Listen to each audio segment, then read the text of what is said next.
Selamat sore Ibu yang terkasih di dalam Tuhan. Bersyukur hari ini kita kembali boleh datang di hadapan Tuhan. Meskipun kita belum bisa datang berbakti kepada Tuhan di dalam gedung gereja, tapi jangan pernah kita berhenti berharap kepada Tuhan. Kita mau tetap datang kepada Tuhan, berharap yang terbaik Tuhan curahkan kepada setiap kita. Kita akan berdoa terlebih dahulu untuk memulai ibadah kita pada sore hari ini. Bapa di dalam surga, kami bersyukur Tuhan. Sore hari ini kami boleh datang kepadamu. Kami menaikkan pujian, syukur kami kepada Tuhan. Ibadah Komisi Perempuan Gloria GKI. Tolong setiap kami Tuhan, para ibu, untuk yang boleh bawa hati kami yang sungguh-sungguh rindu untuk berbakti kepada Tuhan. Dengar firman Tuhan, memuji Tuhan. Hadirlah di tengah-tengah ibadah kami sore hari Tuhan. Di dalam nama Tuhan kami Yesus Kristus Allah yang hidup, yang boleh berdoa menaikkan syukur kami. Amin. Saudaraku, waktu Tuhan adalah yang terbaik. Kita harus mengimani dan mengamininya. Untuk setiap hal yang Tuhan izinkan datang kepada setiap kita, percaya Tuhan punya rencana yang baik untuk kita. Naikkan pujian, waktu Tuhan yang terbaik untuk kita.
Pegang teguh Tuhan, tempat naungan perlindungan kita. Aman berpegang pada Yesus.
Selamat sore komisi atau anggota komisi wanita GKI Kenari. Kita bersyukur kepada Tuhan karena kita boleh beribadah walaupun secara online. Mari kita sebelum mendengar firman Tuhan, kita akan berdoa terlebih dahulu. Bapa Surgawi, kami membutuhkan firman-Mu yang akan menuntun dan menolong kami agar kami boleh bertumbuh di dalam pengenalan kami kepada Tuhan Yesus Kristus. Berikanlah kepada kami hati yang rindu untuk mendengarkan sabda-Mu, dan urapilah hamba-Mu ini dengan kuasa Roh Kudus, mampukan dia untuk menyampaikan kebenaran firman-Mu. Ibadah ini kami serahkan ke dalam tangan-Mu, di dalam nama Tuhan Yesus kami sudah berdoa. Mari kita membuka firman Tuhan dari 2 Petrus pasal 1 ayat 3 sampai dengan ayat yang ke-9. 2 Petrus pasal 1 ayat 3 sampai dengan ayat 9 yang demikian bunyinya. Panggilan dan pilihan Allah. Karena kuasa ilahinya telah menganugerahkan kepada kita segala sesuatu yang berguna untuk hidup yang saleh oleh pengenalan kita akan Dia yang telah memanggil kita oleh kuasa-Nya yang mulia dan ajaib. Dengan jalan itu Dia telah menganugerahkan kepada kita janji-janji yang berharga dan yang sangat besar, supaya olehnya kamu boleh mengambil bagian dalam kodrat ilahi dan luput dari hawa nafsu duniawi yang membinasakan dunia. Justru karena itu kamu harus dengan sungguh-sungguh berusaha untuk menambahkan kepada imanmu kebajikan, dan kepada kebajikan pengetahuan, dan kepada pengetahuan penguasaan diri, kepada penguasaan diri ketekunan, dan kepada ketekunan kesalehan, dan kepada kesalehan kasih akan saudara-saudara, dan kepada kasih akan saudara-saudara kasih akan semua orang. Sebab apabila semuanya itu ada padamu dengan berlimpah-limpah, kamu akan dibuatnya menjadi giat dan berhasil dalam pengenalanmu akan Yesus Kristus Tuhan kita. Tetapi barang siapa tidak memiliki semuanya itu, dia menjadi buta dan picik karena dia lupa bahwa dosa-dosanya yang dahulu telah dihapuskan. Dengan tema yang diberikan kepada saya, kokoh dalam gelap. Kokoh dalam gelap. Kokoh itu artinya tidak mudah roboh, tidak mudah rusak, teguh hati dalam pendirian keras, dan juga hatinya terus punya pendirian. Nah, untuk kokoh aja sulit, apalagi kokoh di dalam gelap. Apa itu gelap? Gelap adalah artinya tidak ada terang, tidak ada cahaya, gelap gulita. Surat 2 Petrus ini ditulis untuk mengokohkan iman jemaat. Karena ada ancaman kalau kita nanti baca di dalam pasal 2. Ancamannya adalah ajaran-ajaran palsu yang mengancam jemaat, yang diajarkan baik oleh nabi-nabi maupun juga oleh guru-guru palsu yang menyesatkan jemaat. Petrus mau supaya mereka boleh mengingat semua ajaran firman Tuhan, memegangnya, menyimpannya di dalam hati, sehingga boleh kokoh berdiri di tengah-tengah begitu banyak ancaman pengaruh ajaran sesat. Kokoh, kalau saya berbicara tentang kokoh, diingatkan apa? Akan rumah yang didirikan. Rumah yang didirikan di atas pasir, ketika angin lewat, hujan dan sebagainya, rumah itu akan roboh. Tetapi rumah yang didirikan dengan fondasi batu yang kuat, dia akan tetap berdiri walaupun diterpa angin dan badai. Paulus ingin menasihati supaya jemaat dikatakan tidak hanya cukup mengenal, percaya pada Tuhan Yesus. Tetapi kita melihat bahwa iman itu dikatakan harus ada hal-hal yang lain. Bukan hanya dikatakan pengenalan akan Tuhan sehingga kamu dapat mengambil bagian dalam kodrat ilahi, supaya luput dari hawa nafsu duniawi yang membinasakan di dalam ayat yang ketiga. Tetapi ada usaha yang lain dikatakan. Justru di dalam ayat 5, karena itu kamu harus dengan sungguh-sungguh berusaha. Sungguh-sungguh berusaha. Untuk apa? Untuk menambahkan kepada imanmu itu kebajikan. Dan kepada kebajikan pengetahuan. Dan kepada pengetahuan penguasaan diri. Kepada penguasaan diri ketekunan. Dan kepada ketekunan kesalehan. Dan kepada kesalehan kasih akan saudara-saudara. Dan kepada kasih akan saudara-saudara, kasih akan semua orang. Inilah yang sulit. Ternyata iman saja tidak cukup, harus ditambah macam-macam supaya iman kita akan makin kokoh. Dan hasilnya di dalam ayat 8, kamu akan dibuatnya menjadi giat dan berhasil dalam pengenalanmu akan Yesus Kristus Tuhan kita. Luar biasa kan hasilnya? Kalau kita mau menambah iman kita dengan apa-apa yang diajarkan tadi, maka dengan sendirinya kita akan kuat. Kita dikatakan akan sungguh-sungguh giat dan berhasil. Namun di dalam ayat yang berikutnya dikatakan, tetapi ayat 9, barang siapa tidak memiliki semuanya itu, semuanya ya, semuanya itu, ia menjadi buta dan licik karena ia lupa bahwa dosa-dosanya yang dahulu telah dihapuskan. Tadi giat dan berhasil. Yang kedua adalah dikatakan menjadi buta dan licik. Apa itu artinya buta? Buta artinya tidak bisa melihat karena mata kita rusak, mata kita sakit. Sementara licik adalah sempit pengetahuannya, sempit pengenalan akan situasi. Jemaat diajar supaya makin berakar di dalam Yesus Kristus, makin mengenal Dia, sehingga tidak mudah kita goncang karena pengajaran-pengajaran yang sesat. Kalau kita melihat ketika seseorang buta, dia tidak bisa melihat arah, tujuan, situasi. Dia bisa jatuh, dia bisa celaka, dia bisa terluka. Baik Petrus maupun Yeskiel dipanggil untuk menjadi gembala, untuk melindungi domba-domba, untuk mengingatkan supaya mereka pegang ajaran Yesus Kristus dan tidak digoyahkan ataupun disesatkan oleh ajaran-ajaran lain yang menyimpang dari ajaran yang diajarkan oleh Petrus. Sebagai saksi dan yang mendengar ajaran Yesus Kristus, jemaat yang dikasihi oleh Tuhan, bukankah ini merupakan tugas yang berat? Membawa umat untuk kokoh berdiri di tengah banyaknya ajaran sesat.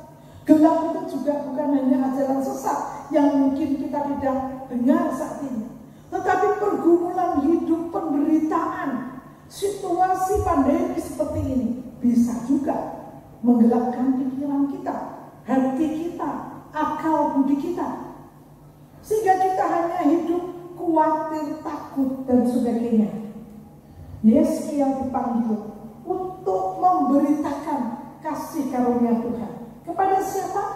Kepada umat yang dikatakan keras kepala, tegar hati, pemberontak, di tengah-tengah onak, duri, dan kalajengking. Dikatakan pikiran mereka, hati mereka gelap. Sehingga apa yang diberitakan oleh Yeskiel bisa saja diterima, tetapi bisa juga ditolak.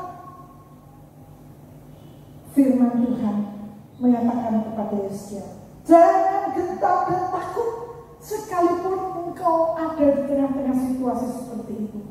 Tuhan tidak menghendaki kita jatuh di dalam kegelapan.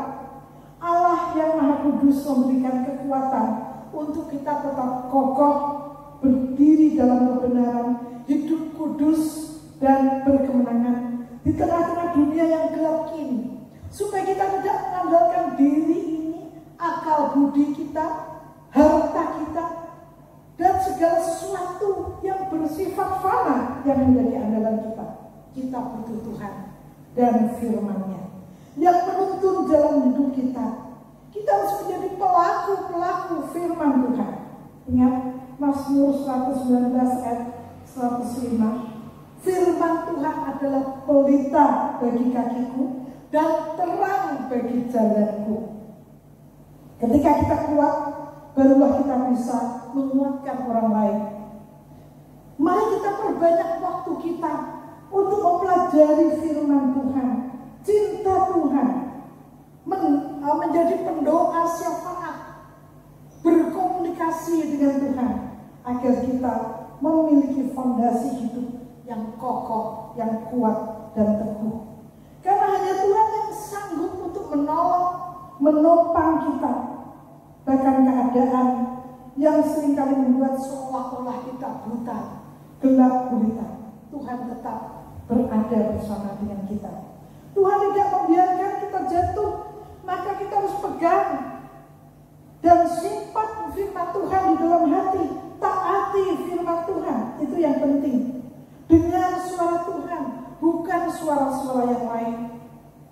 Mazmur 23 ayat 4 mengatakan, sekalipun aku berjalan dalam lembah kekelaman, gelap gulita, dikatakan, dia tidak takut. Aku tidak takut, dikatakan. Dia tidak hanya senang ketika Tuhan menuntun di padang rumput yang hijau, air yang tenang, tetapi kadang-kadang Tuhan mengizinkan kita untuk berjalan di dalam lembah kekelaman. Sebab apa? Sebab Engkau Tuhan besertaku. Gadamu dan tongkatmu, itulah yang menghibur aku. Seorang yang buta, ketika dia belajar untuk mempelajari situasinya, keadaannya sebelum dia melangkah, hanya dengan sebuah tongkat, sebelum dia melangkah, dia bisa melihat apakah di sekitarnya tidak berbahaya.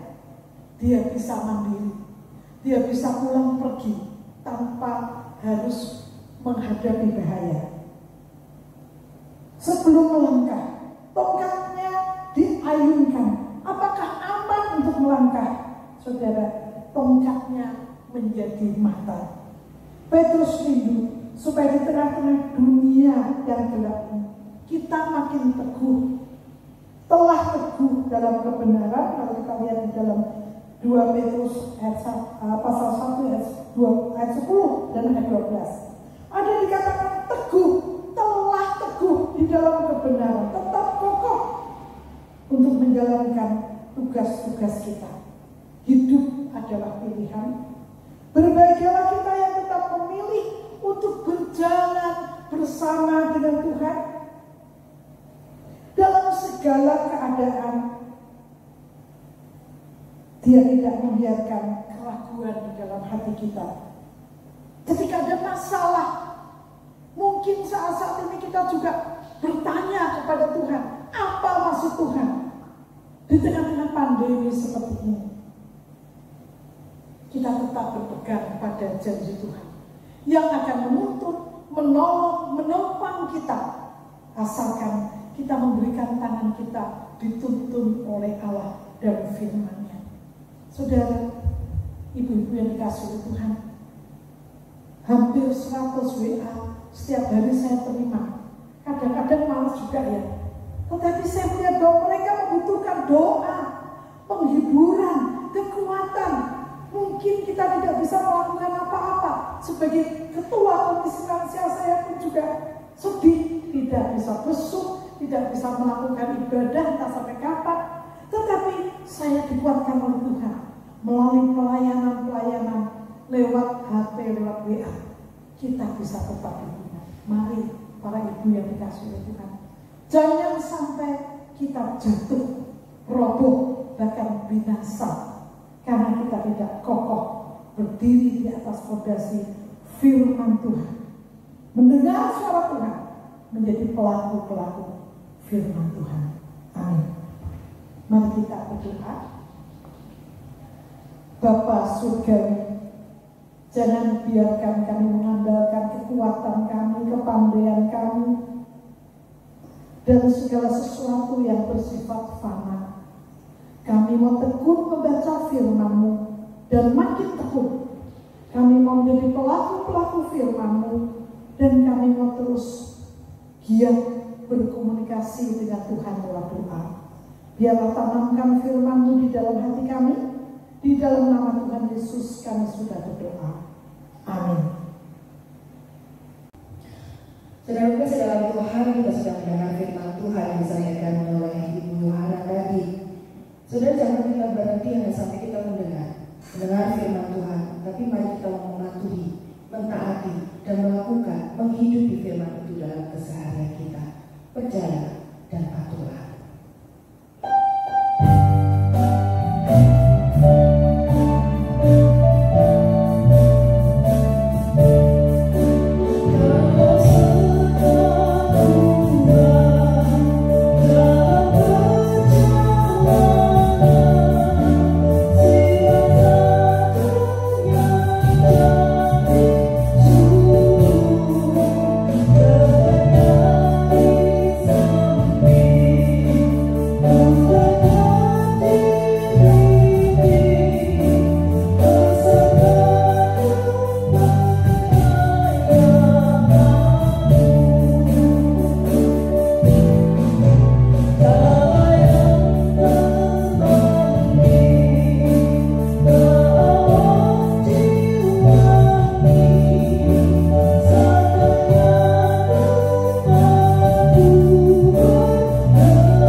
Di tengah semua kesulitan kehidupan kami, di tengah semua ancaman, godaan, gangguan yang bisa menggoncangkan iman kami, biarlah firman menguatkan kami. Kami tetap kokoh, tetap teguh di tengah semua kegelapan kehidupan yang kami alami saat ini. Tuhan Yesus mau memelihara kami. Tuhan Yesus menyertai ibu-ibu komisi perempuan dimanapun mereka berada dengan tantangan hidup mereka masing-masing. Tuhan memelihara mereka semua. Terima kasih Tuhan, kerinduan kami Tuhan saat ini untuk virus ini, untuk pandemi ini, Tuhan boleh segera lalu, sehingga kami Tuhan boleh berbakti kepada Tuhan. Kami rindu sekali bersama-sama memuji Tuhan di gereja Tuhan. Biarlah Tuhan pandemi ini segera berlalu, biar kami boleh beraktivitas sebagaimana adanya. Itu menjadi harapan kedua setiap kami Tuhan. Biarlah Tuhan Yesus, tapi semuanya berdasarkan rencana dan waktu yang terbaik untuk kami. Keluarga kami masing-masing, anak kami, usaha kami, biarlah Tuhan Yesus memberkati kami semua.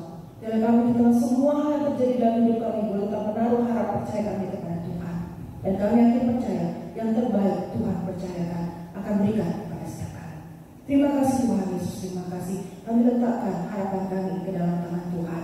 Biarlah pemerintah bangsa ini juga, biarlah Tuhan Yesus berikan hikmat kepada mereka untuk bagaimana Tuhan memperbaiki kondisi bangsa ini, boleh memperbaiki ekonomi bangsa ini, dan juga bekerja keras para pemimpin kami untuk bagaimana membuat pandemi ini segera lalu Tuhan.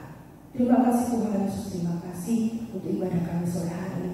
Harapan kami letakkan di dalam tangan. Terima kasih Tuhan. Mari bila kasih dalam Tuhan kita arahkan hati kita, tangan kita kepada Tuhan. Kita menerima berkat kepada Tuhan. Kiranya kasih sukacita, damai sejahtera, pemeliharaan yang sempurna dari Allah Bapa, Allah Putra, dan Allah Roh Kudus ada bersama-sama dengan kita mulai dari sekarang sampai selama-lamanya. Amin. Bapak terima